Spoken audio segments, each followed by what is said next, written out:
started, yeah. So maybe over to Joelle for our official opening. You caught me with something else open on my screen, Liz, but I'm ready. I'm ready. Thanks, everybody, and I want to welcome you all. Many of us are joining today's event from Chipuktuk, part of Mi'kma'ki, the unceded ancestral territory, which remains the homeland of the Mi'kmaq Nation. And MSVU, as you know, is located on this territory, which is covered by the covenant chain of treaties of peace and friendship, signed between 1725 and 1779. These treaties are affirmed by the Supreme Court of Canada and recognize Aboriginal title, which is embedded in both the 1763 Royal Proclamation and in Section 35(1) of the 1982 Constitution Act. The treaties are living agreements that establish the rules for an ongoing treaty relationship between nations. We pay respect to the knowledge embedded in the Mi'kmaq custodians of land, waters, and to the elders past, present, and future. And just a little bit of meaning, what that means to me and how I am in this role is it means that I am an active ally and listen openly to Mi'kmaq voices and do my best to remove systemic barriers. So I just wanted to say a special welcome this afternoon to our featured speaker, Dr. Keisha Jefferies. Keisha, who we're very proud to say is an MSVU alum. And not only that, but she is an award-winning MSVU alum.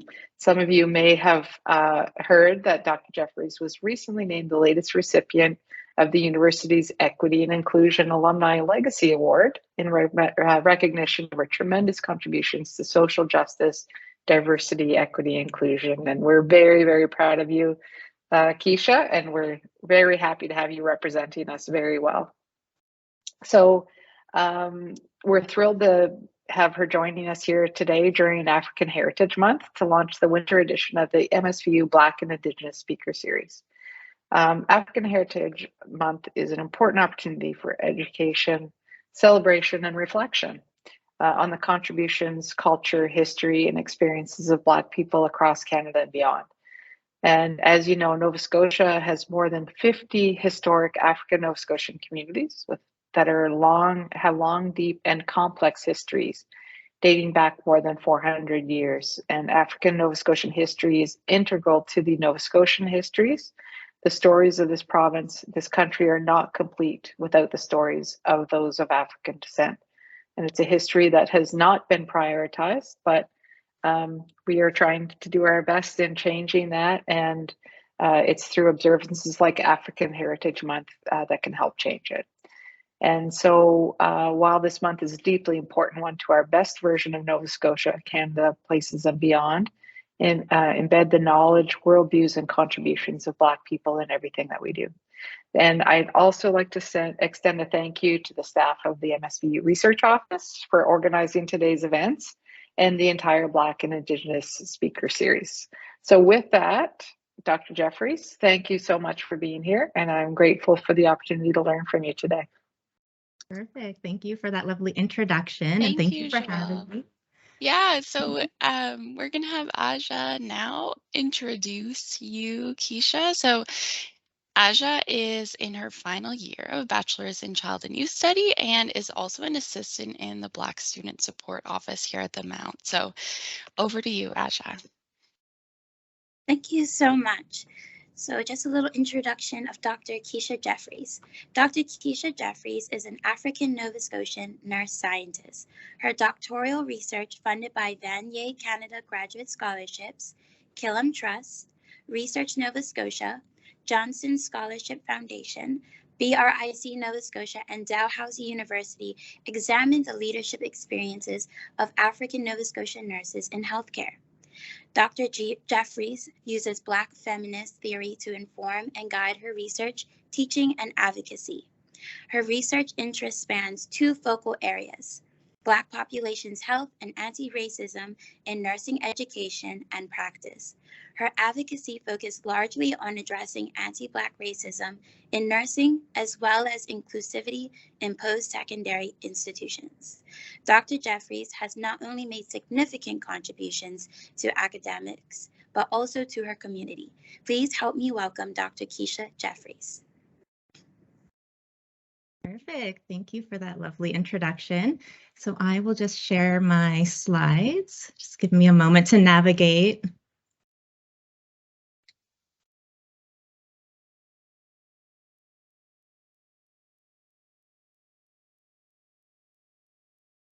It would be nice to have it preloaded and ready to go, but limitations of Teams.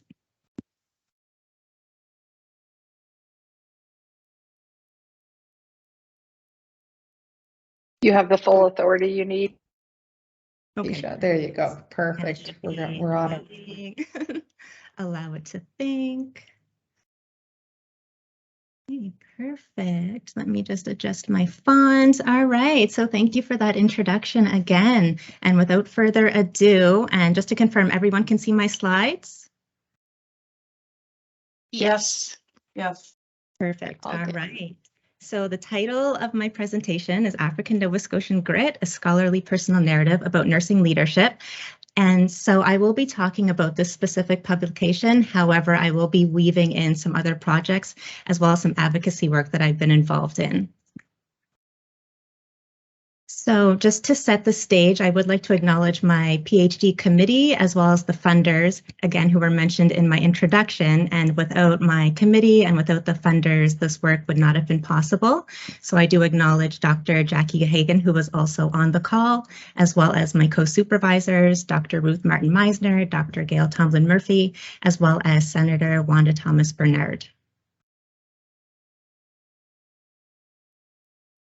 And so, in keeping with acknowledging and appreciating the land that we're on, as well as paying homage to our ancestors, I would also like to take an opportunity to just situate the landscape in terms of nursing and what it means to be a Black nurse.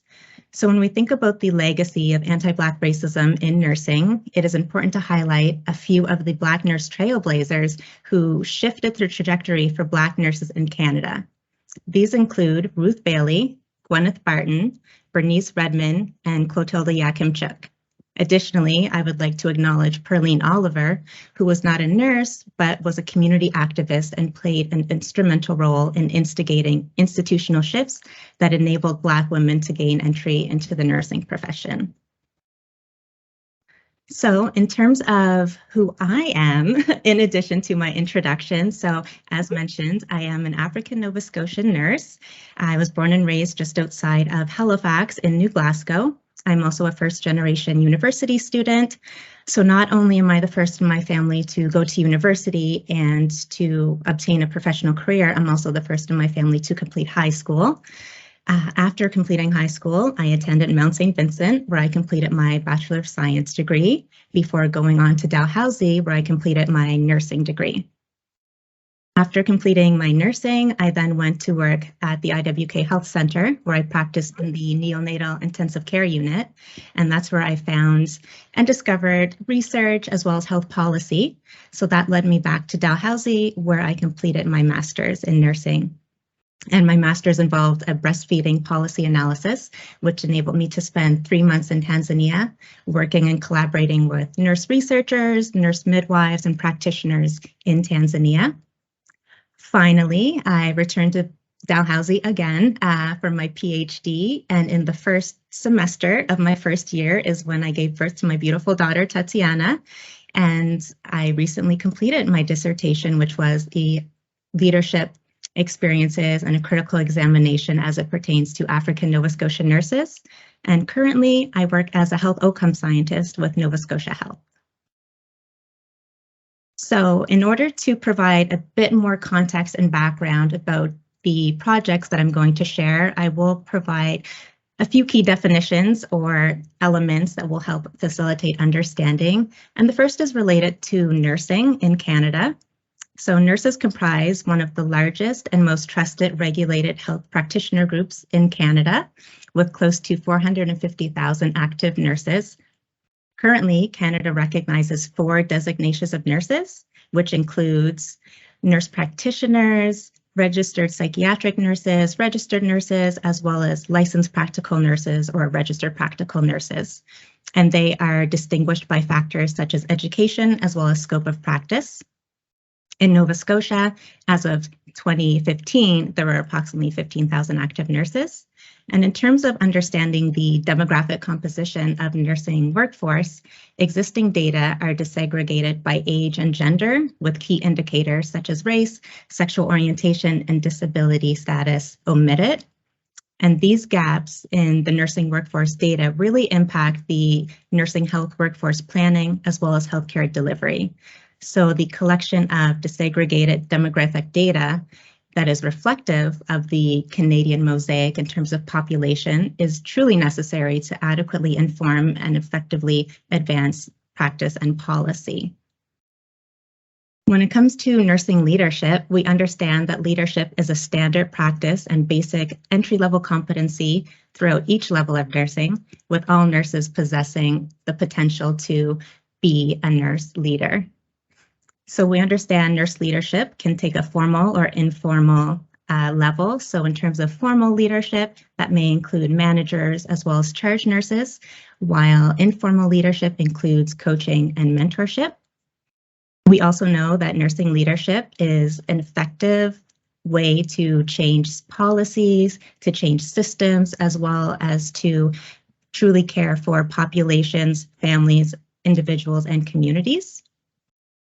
And finally, we know that nursing leadership has been shown to have a direct impact in advancements related to healthcare.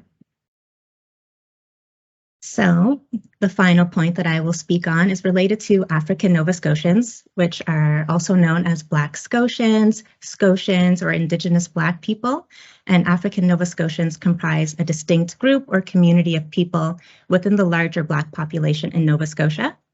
With ancestry dating back to the 1600s, African Nova Scotians constitute one of the oldest and at one point one of the largest congregations of Black people in Canada.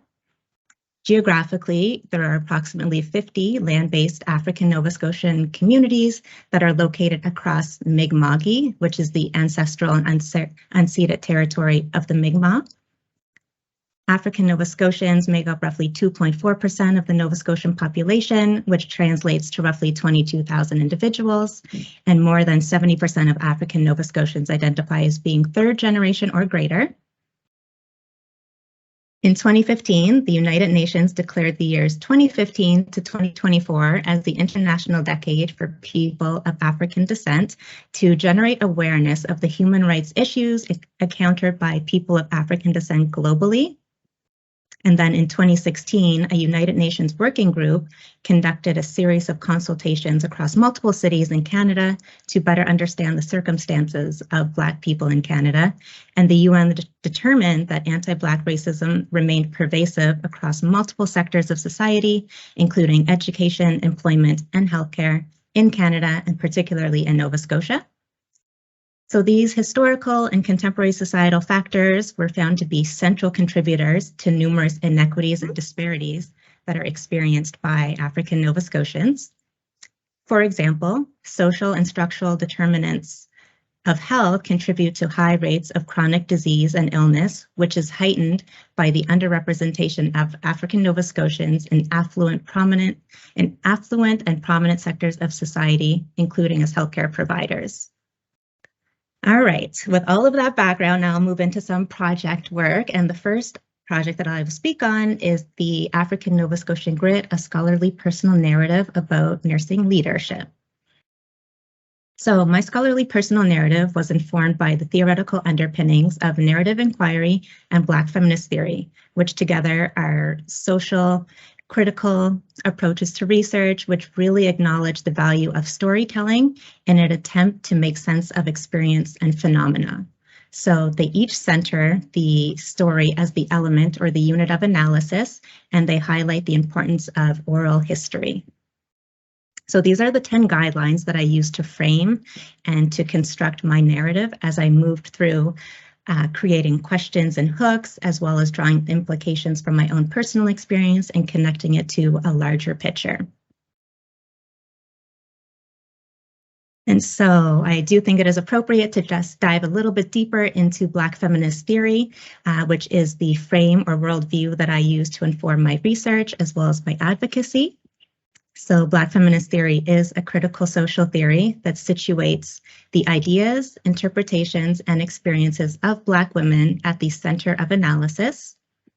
Black Feminist Theory assumes that reality is not only subjective, but also socially constructed and influenced by societal factors over time. Further, knowledge is assumed to be generated and understood through relational dialogue or the sharing of oral history, through the concerned or positioning and the concern for lived experience, as well as through sharing along the maternal line. So as researchers, it is critical that we take time to situate ourselves alongside our research in order to illuminate how our worldview and our assumptions influence our approach to research and our work in general. So to effectively situate myself as a researcher, I performed the scholarly personal narrative, which was a self-examination or reflexive exercise to critically examine my own personal experiences and beliefs regarding my journey in nursing. So this involved the exploration of my personal and professional identity, including my positionality as a Black African Nova Scotian first-generation university student, as well as a registered nurse. The theme of power versus potential revealed the process of negotiating my personal capabilities alongside rigid institutional processes, the feeling of the need to be twice as good in order to succeed, and then the ultimate development of my self-determination and emergence as a Black feminist scholar.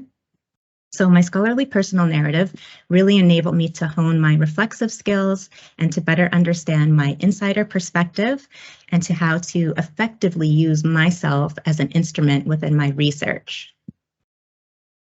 So some of the takeaways, high-level takeaways in the interest of time, include the importance of representation and visibility in nursing. So thinking about representation in the imagery that we see, whether it's in advertisements or even in hospitals and healthcare settings, but then also considering what content is being shared and taught in education, so in nursing classrooms, and then ensuring that there is representation not only across the leadership scaffolding, but also within the student body, within staff, as well as faculty. And then thinking about the pipeline to success. So again, this comes back to identifying the potential as well as the passion in students and acknowledging that all students are capable of succeeding. It's more necessary to provide the effective and the appropriate tools in order to achieve success. And thinking about the ivory tower, so the ivory tower is just another term for academia. So thinking about the institutional norms that are really set up and designed to produce the sameness, which ties into aspects of ego, this competitive nature within academia, as well as an elusive work-life balance. So all of these factors coordinating to produce sameness. And then finally looking at Black tax and minority tax, and that is essentially the additional weight and burden that comes with being a historically marginalized group and working within an academic institution and having to shoulder and burden a lot of the change work that is happening. Okay, now we'll move into the second project, which is my recently completed doctoral study that looked at African Nova Scotian nurses and their experience in leadership. So the purpose of this research was to critically examine the leadership experiences of African Nova Scotian nurses in healthcare. And my research was guided by two overarching questions, which included what are the leadership experiences of African Nova Scotian nurses, and how do African Nova Scotian nurses perceive leadership? So to situate my research, I decided to conduct a scoping review to chart the evidence pertaining to Black nurses in Canada. And to no surprise, a preliminary scan of the literature revealed very limited or scant evidence pertaining to African Nova Scotian nurses. However, there is a moderate body of literature related to Black nurses in Canada. Therefore, I decided to systematically chart this evidence to understand the context. The scoping review retrieved 44 peer-reviewed sources, including gray literature, sources, which included research, commentaries, memorandums, press releases, and policy documents. Subsequently, 31 of these sources underwent data extraction, and the findings of the scoping review include sources that were able to be classified into 5 overarching conceptual categories, which are shown in the illustration on the right. And some of the high-level findings include the historical issues embedded in nursing, which include the refusal to admit Black women into Canadian training institutions until the 1940s, the overt discrimination from patients, colleagues, and managers, and some of which resulted in legal cases on the basis of racial discrimination, the underrepresentation of Black nurses in the nursing profession in general, but then also specifically in leadership, advanced practice roles, as well as in specialty care areas. And then finally, a feeling of being disconnected from the profession and practicing on the margins. And just to acknowledge, so this scoping review did determine that majority of the sources were set in the province of Ontario, and many focused on Black internationally educated nurses. So there was that gap in understanding the nursing experience for African Nova Scotian nurses. So to address this gap, I decided to conduct this qualitative study that was, again, guided by Black Feminist Theory. And again, it was to critically examine the leadership experiences of African Nova Scotian nurses. So purposive sampling was used to recruit participants who could meaningfully inform the research question, so African Nova Scotian nurses. And data collection involved one-on-one telephone interviews using a semi-structured interview guide. And then the data in the form of interview transcripts were analyzed using critical discourse studies analytical framework, which enabled the interrogation of the words and the phrases used by participants to understand and make sense of the meaning that they ascribe to their leadership experiences. So in total, 18 African Nova Scotian nurses from various rural and urban communities across Nova Scotia participated in the study. Participants had a range of nursing practice experience, varied in age, career trajectory, as well as area of practice, and majority of participants completed their nursing education in Nova Scotia. So the findings of this study are then divided into 3 main sections, namely African Nova Scotians as a distinct people, institutions of care, and leadership philosophy and practice. So I will go into each of these sections and it will be a bit wordy, but bear with me. So African Nova Scotian nurses, a distinct people, explores how being born and raised in Nova Scotia constituted a particular experience of Blackness. The theme, Situating African Nova Scotian Identity, reveals the complexity of socialization in a predominantly white society, with participants sharing how not seeing themselves positively represented across multiple sectors of society had a direct impact on their self-determination, their confidence, as well as career aspirations. Further, Nova Scotia was viewed as a province that had deeply ingrained racism, which contributed to an exodus of African Nova Scotians over a series of decades.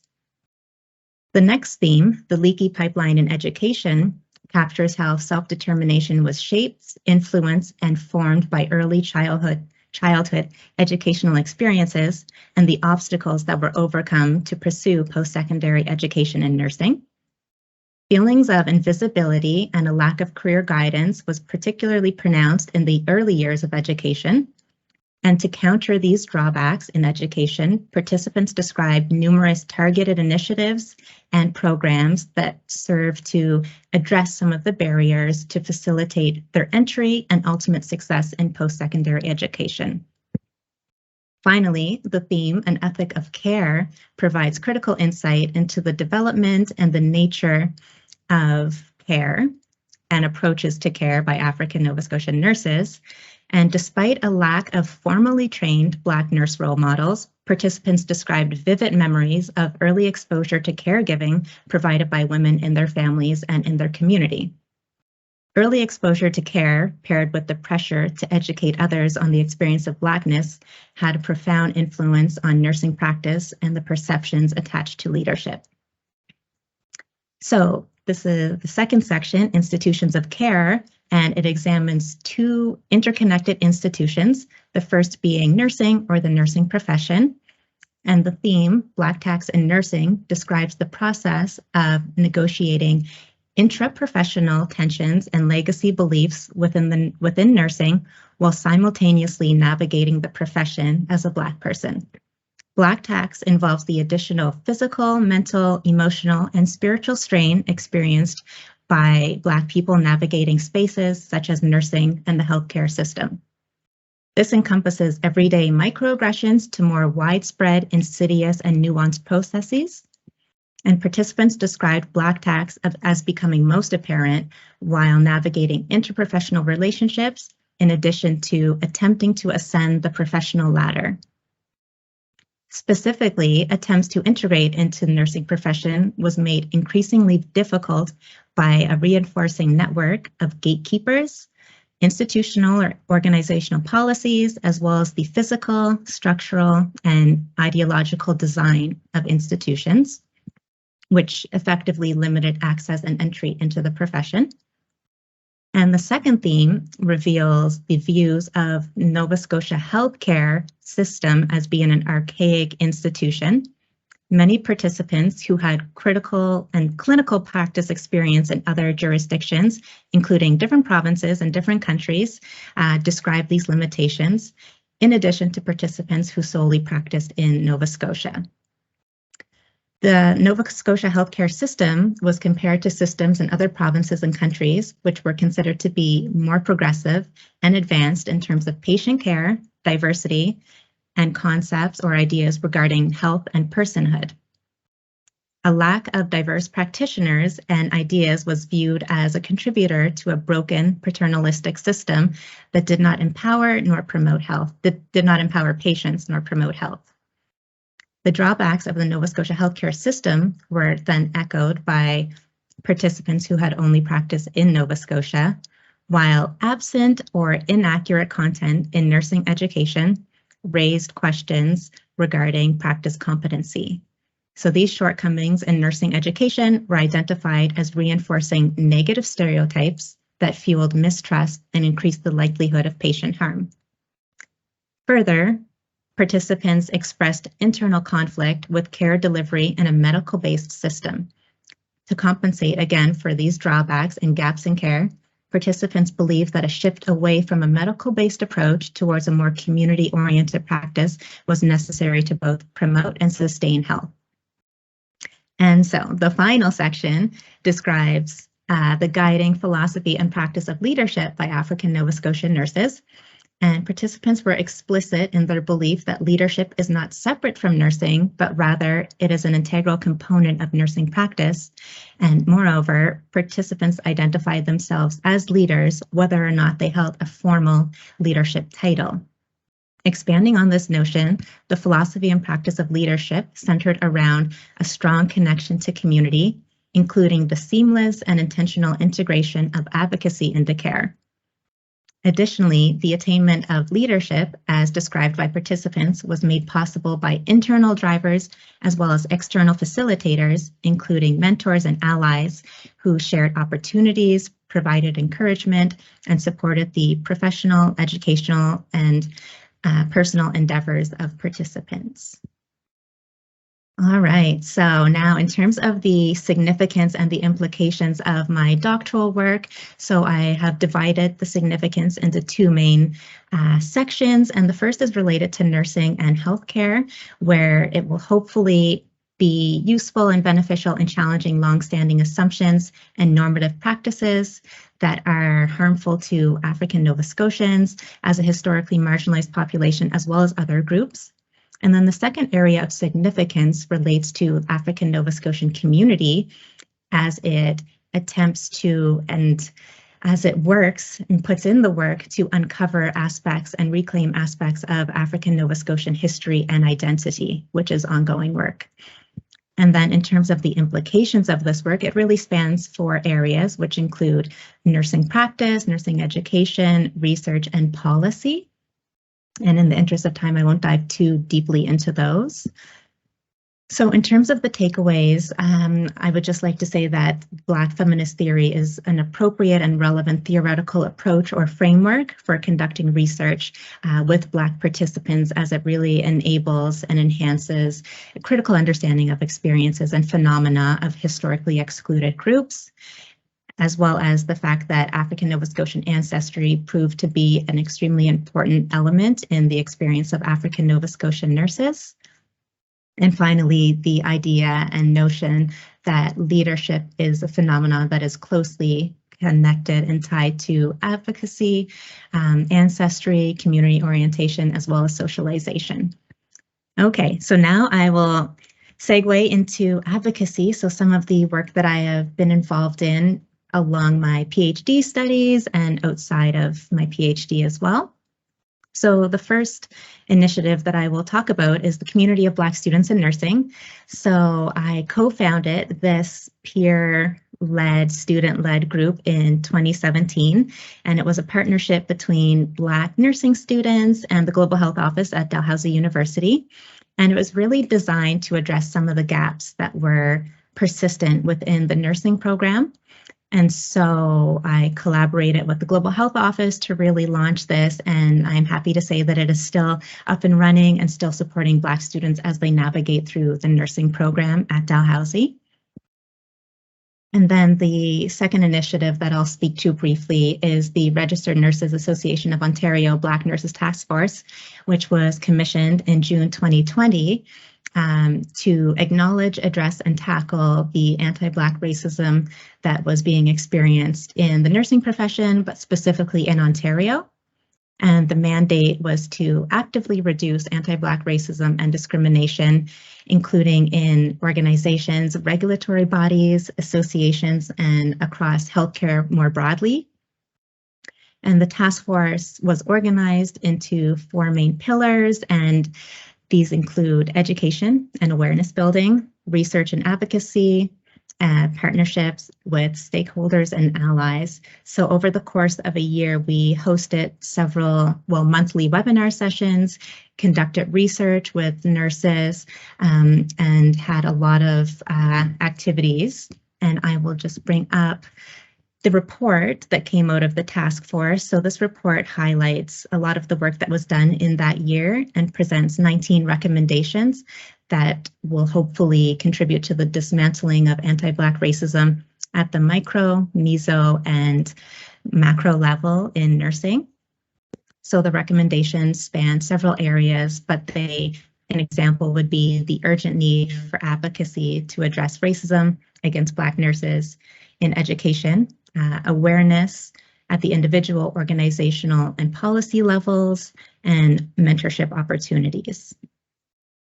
Okay, and so with laying all of that groundwork, I am so excited to finally make it to this slide where I'm going to share what the future has in store. So I am basically official launch of my program of research, Embrace, which is a multidisciplinary Black research and advocacy center.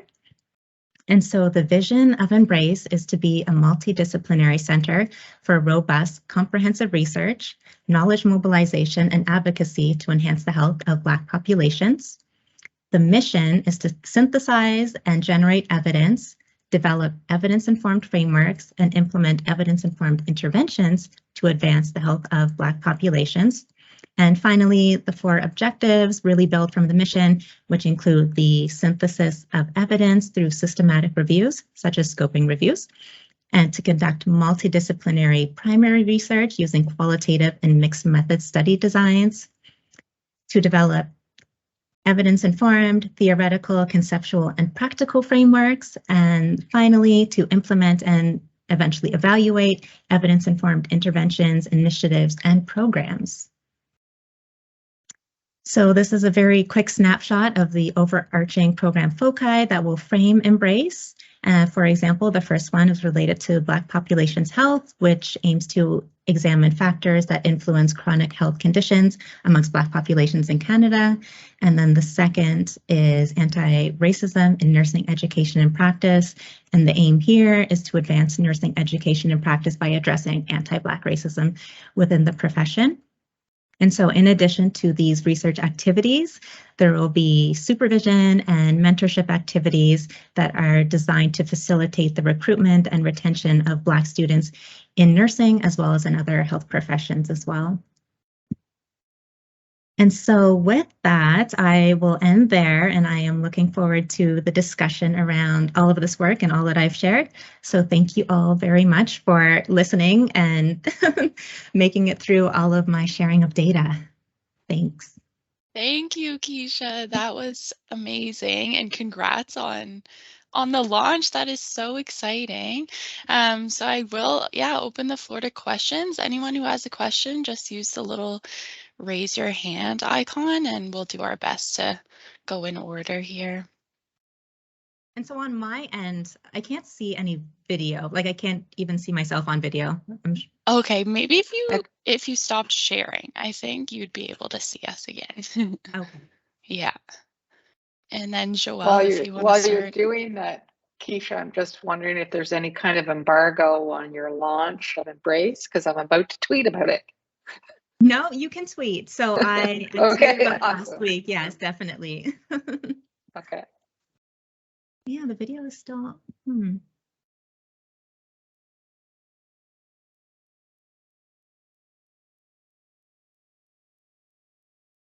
If your video still isn't working, Keisha, Liz will be happy to navigate the question period for you. Yeah, okay, for perfect. Sure. So yeah, I can't see you either, Liz. Okay, weird. But it's fine. Yeah, but I can hear you perfectly. I just can't see anyone. Yeah, I'll definitely let you know when people raise their hand and do it that way. Yeah, that was awesome. I'm sure people are just processing. So I did cram a lot into the presentation. I did, but I just wanted to share and just to kind of paint that picture and just, to have all of those aspects tied in. And I just thought it was important to, I guess, develop the presentation and present it in that manner. So I do hope that people are able to follow it. For sure. No, I think all the context was great. It was awesome. Yeah, Jackie, if you want to go ahead, and then we'll go to Bernadette after. Sure. So that was wonderful, Keisha. Thank you so much for sharing that. It was really great to see how you were able to weave your research and overarching sort of career trajectory in the sort of streams that you're interested in, which is, challenging colonial structures within academic and healthcare systems, which is amazing. And I was really thrilled to see that you're continuing through your advocacy work to really push for championing African Nova Scotian nurses and leadership in Canada. And I think that's amazing. And I don't know if this part is embargoed, but so can you talk a little bit more about how your role at Nova Scotia Health will allow you to further advance this work in particular?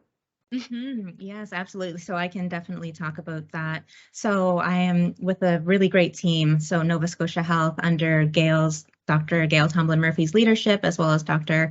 Tara Sampali. So I'm working in the research, innovation, and discovery sector. And so we are actually taking findings from my dissertation, as well as other work that has been done over the years to address a lot of the issues that persist in terms of barriers for the recruitment and retention of Black nurses within the province.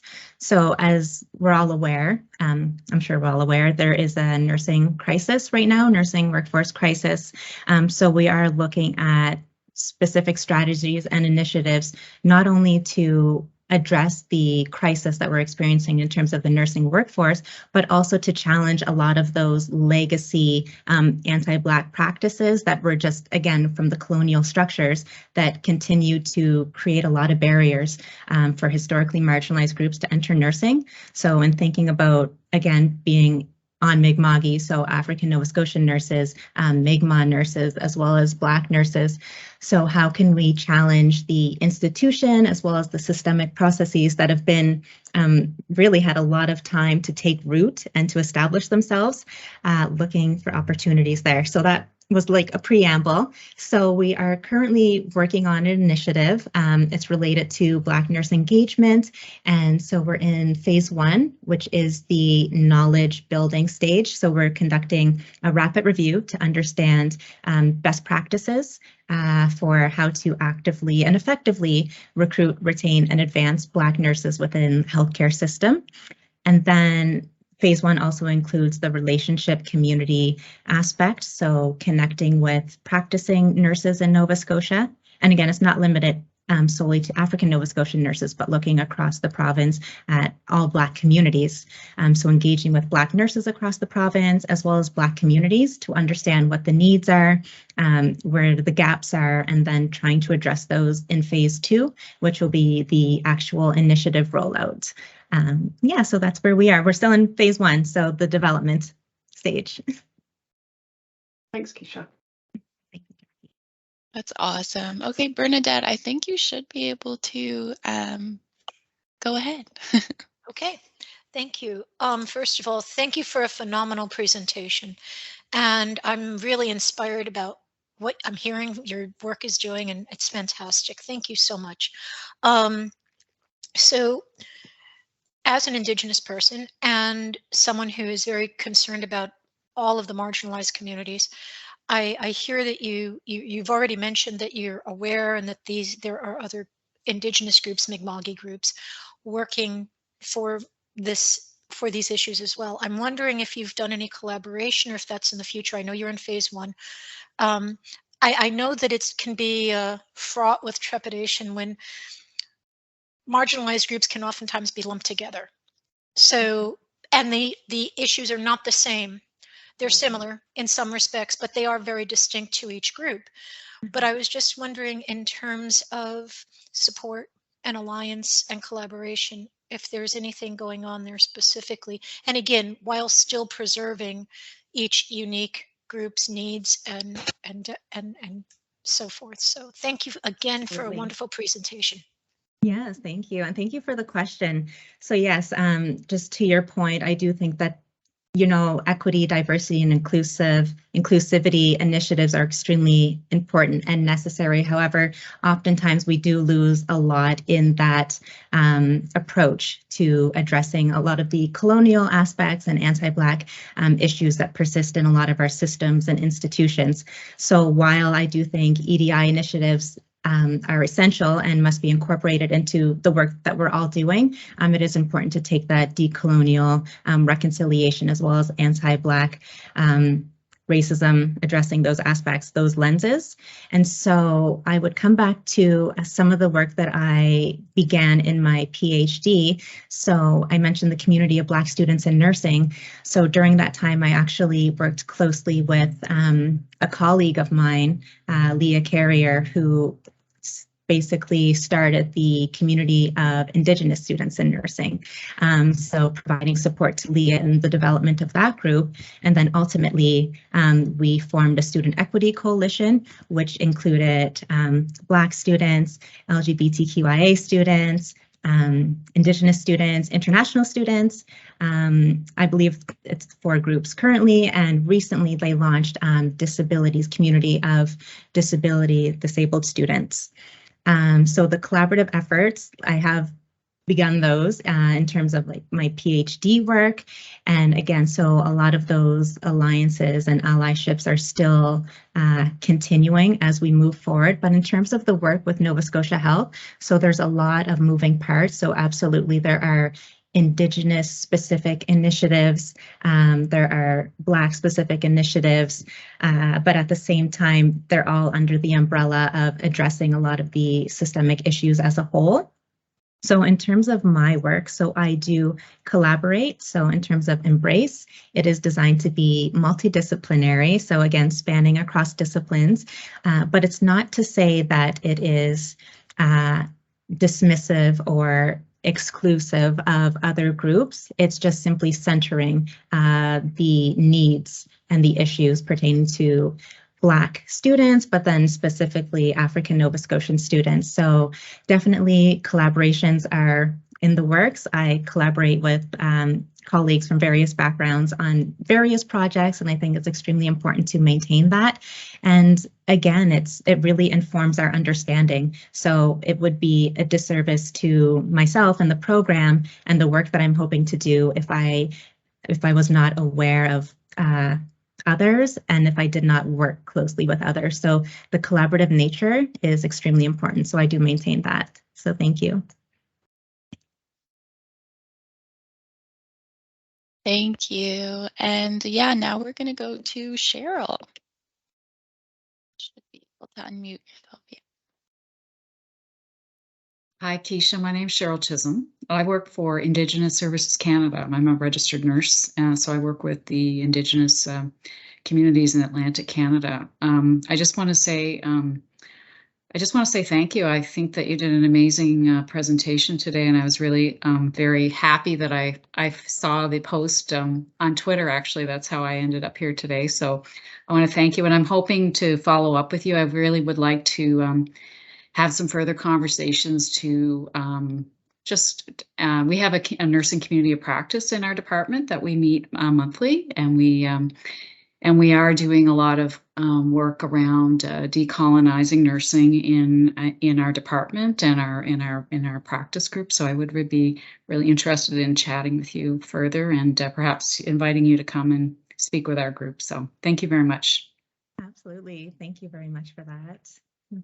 And I'd be delighted to connect. Thanks, Cheryl. And Keisha, I'm not sure if you can see the chat here, but we do have a nice comment from Susan who says, "Thank you, Keisha, for your presentation. I appreciate how you contextualize the study and hearing about your critical theories. The recommendations and embrace are good to hear about." And then there's a quote, "A roaring lion kills no game," end quote, and says, "You are through your work going beyond the roaring. Your work will make and continue to make a difference in community," which I'm sure everyone on this call agrees with fully. Amazing, thank you. I'm not seeing any hands right now, but does anyone else have any questions? Yeah, Jackie, go ahead. Thanks very much for that. So I just wanted to follow up on one of the comments that I heard you say, Keisha, and this is important to all of us, everybody who's here today, and it's around the EDIA and to not sort of lump everybody into the same EDIA bucket, if you will, because we all have different lived experiences and multiple identities, etc. And so just as a little FYI, our new 5-year research strategic plan has just been approved by Senate. And so what we specifically did was foreground our new 5-year research strategic plan and EDIA and truth and reconciliation. And I would be really interested in hearing your thoughts on how, just to sort of push you a little bit further on how to remain true to what EDIA and truth and reconciliation are meant to embrace, but to do it beyond the sort of aspirational level, to sort of think about how do we actually incorporate EDIA and truth and reconciliation into our 5-year research strat plan. Right. It's a small question. It's a small question. That's a massive question. Thank you for that question. Yeah, so again, there is tremendous value in EDIA and EDI perspectives and approaches to doing this work. So I'm not sure if I actually have the answer to that. I feel as though sometimes I've been in spaces where similar questions have been posed, and I do believe it's, again, a collaborative effort where, we do need a lot of people in the room to have these conversations, to have these discussions, and some of these, bring up challenging questions about how best do we go about addressing these or remaining true to, say, EDIA while doing our reconciliation work and addressing anti-Black racism, because sometimes those pieces will bump into each other. And I think being in a space where we can be, say, respectful and have these conversations in an open way, I think is important. So I'm not trying to dodge the question, Jackie, but I'm not sure if I have a great answer to give you other than having people in the room to have these tough conversations and just being able to be a little bit uncomfortable. All of us, I think we're all going to be uncomfortable as we navigate and as we kind of tear apart and deconstruct. But I'm an optimist, so I do believe that the ultimate outcome will be positive if we're in a space that is respectful and we all are striving towards a goal of inclusivity, ultimately. Fantastic. Thanks so much, Keisha. I appreciate that. Thank you. Great answer to a very difficult question to answer. So I think the Center for Academic Advising there had their hand up. Yes, that would be me. Hello. So even though I'm on the center's teams, my name is Alexia Major. I'm the office assistant here. And maybe my question is also a big question, but I'm sure you'll answer it artfully. In consideration of your journey, what encouragement would you offer to students Black students in nursing or even considering nursing?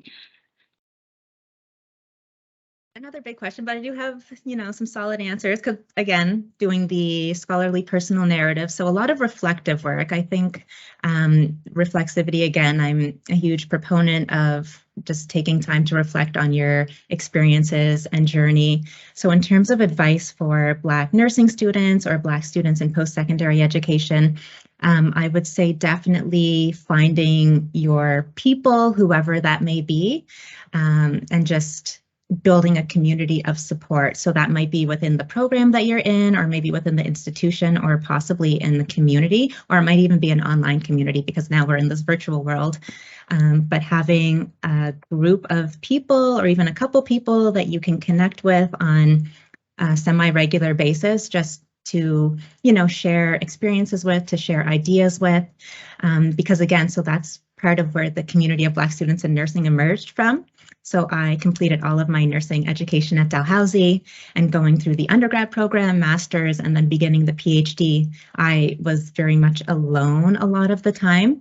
Although I will highlight and acknowledge several of my colleagues that I completed the undergrad program with. So there were 13 Black students that graduated, 13, I believe, 13 or 14 that graduated in my year, which was one of the largest groups. And there hasn't been a group that large, I don't believe, since. So that was a very powerful community of support.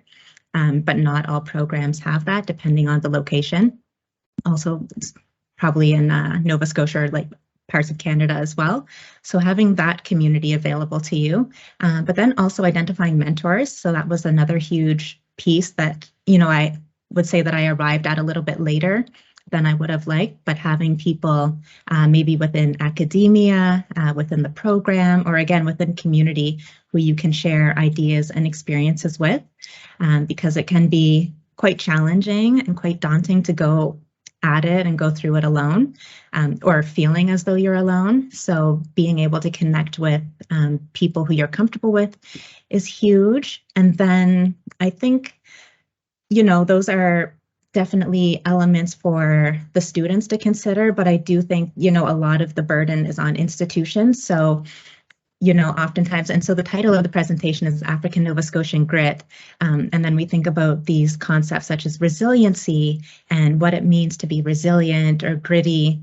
And it can actually be quite burdensome. We talked about the minority tax, the Black tax. So it can weigh on students who are dealing with, this who are processing the historical marginalization that they've experienced, or the daily microaggressions in whatever aspect that might take form. So I don't believe everything needs to be put onto the students. So we do need some coping mechanisms, but at the same time, I do think people who are in positions to make changes really have to do the work, and there's a lot of urgency around that as well. So shifting institutions to create an environment where students feel welcome, safe, and comfortable being in. So yeah, I think it's good for us as individuals and as a community to be resilient and gritty, but also I would put it back on the institution and say there's a lot of work. I just ramble on and on, sorry. No, that was great. That was so good. I think that piece about like the having to be resilient is a burden is so important to mention. I did see a hand there, but then it disappeared. So I'm not sure if there's maybe any final question as we wrap things up. Yeah, Camilla. Here we go. You should be able to unmute now.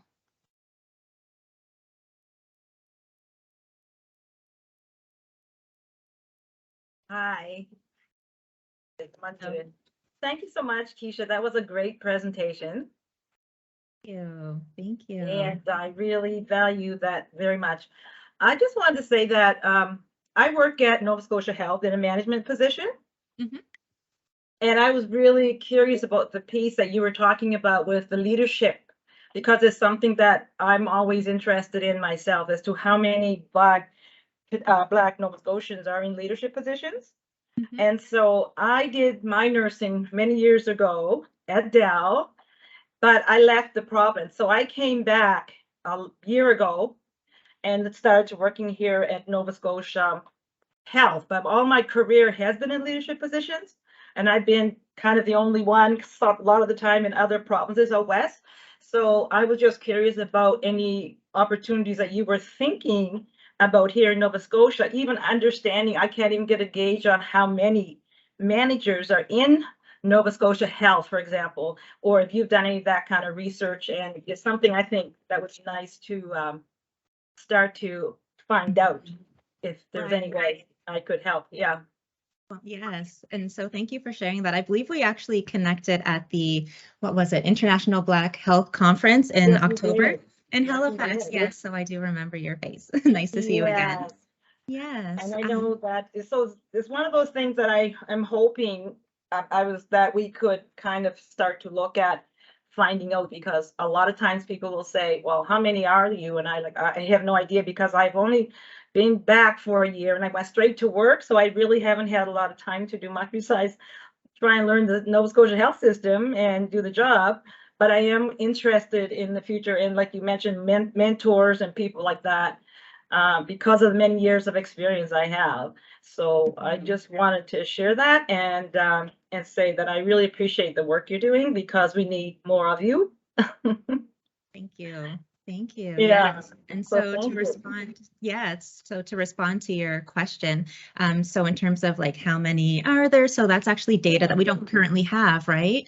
So even at the national level, we don't really collect like race disaggregated data or data that's disaggregated in, you know, various forms. It's typically just gender in like the binary sense, and age. Yes, so there's definitely more opportunity to have a bit more demographic data to inform just even policy decisions and how we're creating policies or making decisions. So that is something that is out there. So we're hoping that maybe nationally that will be picked up, or even provincially. So it's much easier, I would say, for regulators to do that on a provincial level. With the licensing bodies. Yeah.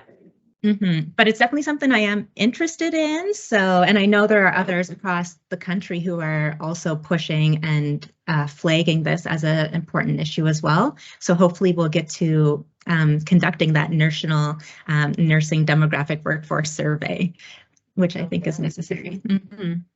Thank you. Yes, thank you. Thank you. So I think we'll go to Bernadette here for one final comment, and then we'll start to wrap up. Hi, yes. Again, Keisha, fantastic information. I just wanted to put a thought out there for you as you progress in your next phases. Have you thought about the Nova Scotia Labor Council as a resource of information, of joining, maybe of examining? I'm on the council through the FA, and honestly, we do not even have a VP of we have a VP now of women and gender voices, but we do not have one of non-settler non-mainstream voices. So the diverse community is not really represented. I'm on it, but I'm not a VP or anything. I'm I'm going for tenure, too much right now. So, but yeah, that's just something, I mean, it would be an area where as a labor force, there's nothing represented there. Right. Absolutely. So just a heads up. Anyway, I'm going to go now. I have another meeting, but so sorry, but thank you so much. Yeah, Bye now. Thank you so much for attending. Bye. Thank you. Before we wrap up, I just want to thank you again, Keisha. Always very great to hear all the great work that you're doing in so many areas. You must be a little bit busy, especially with raising family and all of that as well.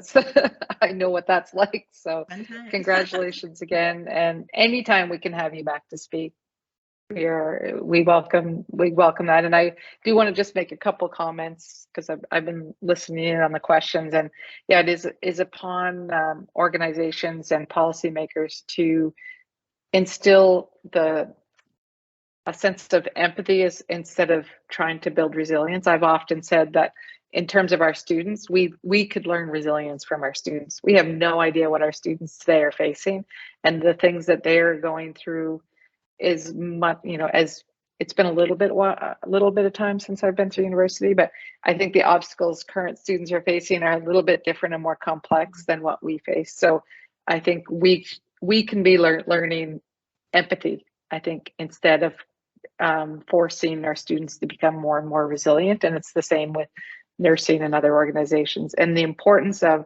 disaggregated, race-based, gender-based, actual gender-based data is so important, but it's also a way for organizations to not make themselves accountable for being better.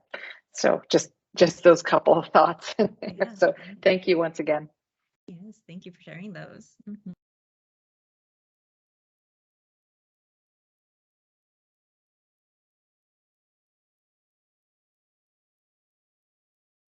So we are officially out of time. We're a little bit over time, but I just wanted to say how thrilled I am to have you here, Keisha, as our first speaker for the 2023 series. You're the first one off the block to help us celebrate our 150th anniversary, and it's really befitting in that you are alum of the Mount. And again, we're so pleased to have you here today. And I just wanted to say, please keep in touch. I know where to find you. But please keep in touch. And to Joelle's point, if there are other opportunities to have you come back and provide these sort of inspirational talks, it's the upside rather than the downside. And I love the fact that no matter what you face, you're always the consummate optimist, which is great. So thank you for always seeing pushing to the solution, but seeing that there are other voices and listening to those other voices as well. So thank you for that. Liz would like to gently remind people before they disappear to complete the feedback form. This is not a feedback form on Keisha Jefferies. Dr. Jefferies is done. It's a feedback form for us. The research office is we're responsible for the Black and Indigenous Speaker Series, and we're really pleased to do it, but we need people's feedback to know what's working, what people would like to see changed up, if anything. And again, thank you so much, Keisha, for being our first in the series for this year. Thank you. Thank you so much. And Keisha, I'm going to get you a 150th MSVU t-shirt. Oh. So that in case you have Dalhousie t-shirts, we want you to stop wearing those. Okay, all right. Just for the MSVU ones. So I will get that for you. You need to get two, Joelle. You need one for Tatiana as well. Thank you. Awesome. Well, thank you so much, Keisha, and thank you everyone for the great questions and participants. I realize we are losing people, but I did put the event form in the chat here, and I hope to see everyone again in April for our next speaker. And yeah, thank you so much, Keisha. This was great. Thank you so much for having me. Have a great day, everyone. Bye. Thanks for Thank you, joining. Keisha. Thank you. Yeah.